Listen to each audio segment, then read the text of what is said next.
For March 11, 2009, this is News Undies, all the news that shouldn't be news. I'm Paul Torville with these headlines. The jam band Fish played for 3 days at Hampton Coliseum in Hampton, Virginia. Investigative agencies, including 3 area police departments, the Navy's, Army's, and Air Force's criminal investigation arms, the DEA, Virginia State Police, Immigration and Customs Enforcement, and Hampton Sheriff's Office managed to arrest 194 concertgoers. The arrest resulted in seizure of $1.2 million worth of illegal drugs and more than $68,000 in cash, to say nothing of the ruination of young people's lives over mostly trivial nonsense and arbitrary distinctions. Meanwhile, the worst that Ponzi perpetrator Bernie Madoff is likely to get is 150 years in prison.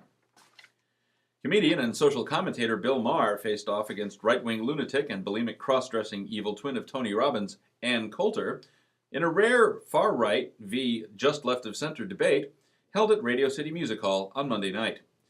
Coulter managed to escape Midtown Manhattan just in time to avoid being flayed alive, covered with honey, and left for ants and wild animals to pick the stringy meat from her gangly bones.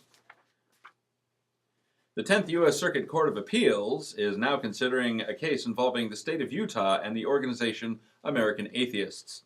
The case involves the placement of 12-foot-tall crosses at the side of the highway to mark the location of a highway patrol officer's death. The state of Utah claims the cross is a universal and secular symbol of death, while American Atheists claims the crosses are obvious Christian symbols implying endorsement of a religion, and they don't belong on public land. There has been no word on whether the Christians on the panel of judges will recuse themselves due to an obvious conflict of interests. Wacky Christian martial arts soldier Chuck Norris has outdone himself. It was bad enough when he was pushing for the Bible to be taught in public schools. Now he's promoting the secession of Texas and offering to be its president.